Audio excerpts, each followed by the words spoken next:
On one hand, mobile phone is a very peaceful use of device, but on the other hand, we must use it carefully and wisely. Mobile phone was introduced in our society some 20 years ago, and its basic use was to stay in contact with your family, particularly when you are outstation. Today, we can also use our mobile phones like a computer. WhatsApp, Internet, Facebook, Twitter, all these things have further eased up the communication. It has cut down the distances worth thousands of miles. Whilst all this being said, it is pertinent to mention that mobile phone has somehow damaged our family life. So much so that even if we are sitting with our family, friends, cousins, its use has become indispensable. The excessive use of mobile phone is affecting our lives and health adversely. Particularly, the younger generation is spending more time with the mobile phones than with their family and friends, which is quite alarming.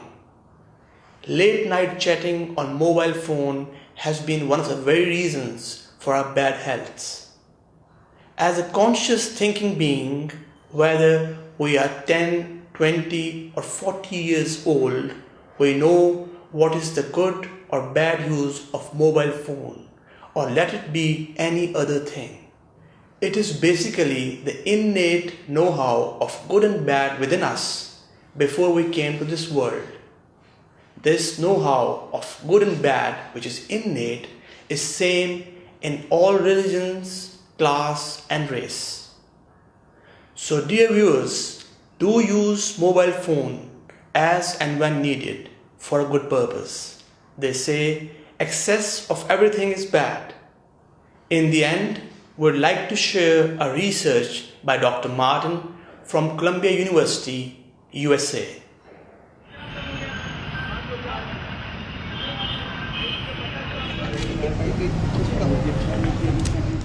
I'm here with disturbing news about our favorite gadgets, cell phones, tablets, Wi-Fi, etc. Putting it bluntly, they are damaging the living cells in our bodies and killing many of us prematurely. I'm Dr. Martin Blank from the Department of Physiology and Cellular Biophysics at Columbia University. It is distressing for me and more than 160 colleagues who today are petitioning the United Nations requesting that they address this problem. We are scientists and engineers, and I am here to tell you we have created something that is harming us, and it is getting out of control. Before Edison's light bulb, there was very little electromagnetic radiation in our environment. The levels today are very many times higher than natural background levels and are growing rapidly because of all the new devices that emit this radiation. An example that a lot of us have in our pockets right now is the cell phone. One study shows that as cell phone usage has spread widely, the incidence of fatal brain cancer in younger people has more than tripled. We are putting cellular antennas on residential buildings and on top of hospitals where people are trying to get well. Wireless utility meters and cell towers are blanketing our neighborhoods with radiation.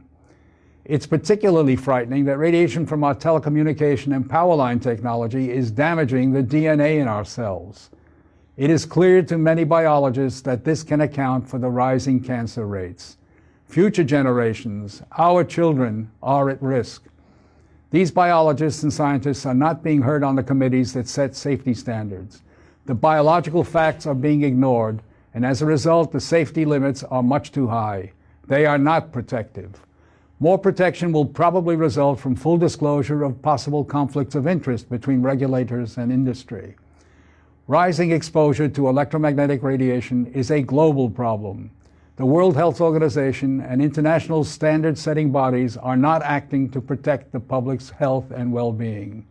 International exposure guidelines for electromagnetic fields must be strengthened to reflect the reality of their impact on our bodies, and in particular, on our DNA. Although we are still in the midst of a great technological transformation, the time to deal with the harmful biological and health effects is long overdue.